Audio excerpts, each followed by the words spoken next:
бүгін бізге диагностиканы өтуге Гүлмарам ханым келіп түсті. Біз әлеуметтік желіден бақылап жүр екен. Гүлмарам апайды диагностиканы түсіріп, анықтап бердік. Гүлмарам апай, енді өзіңіздің ой пікіріңізді айтып жіберсеңіз. Иә, Еламан, рахмет. Мен өзімнің жаңағы мәселемен келгенмін, бәрін анықтадым, білдім. Бұрын өзімнің бойымда жоқ нәрсенің бәрін анықтадым. Разымын. Алладан қайсын еңбектеріңіз жана берсін. Көңілім толды еңбектеріңізге. Сосын жаңа қараңыз, сізде көбісі сол асқазанмен мәселе бар еді, шлангы жұтпай, содан аман қалып, жаңа асқазандағы мәселе. Сол мен негізінде өзімнің поликлиникама қаралғанда сонда көп мәселелерді берді.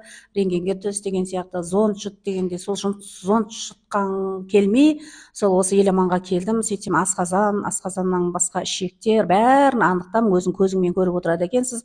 Көзбе көз анализдің бәрін шығарып береді екен, бәрін өзіңіз көзіңізбен оқисыз. Сол каждый жаңағы витаминді, анализдің қай жері дұрыс емес анық толық түсіндіріп береді екен. Көңілім толып разы болып отырмын.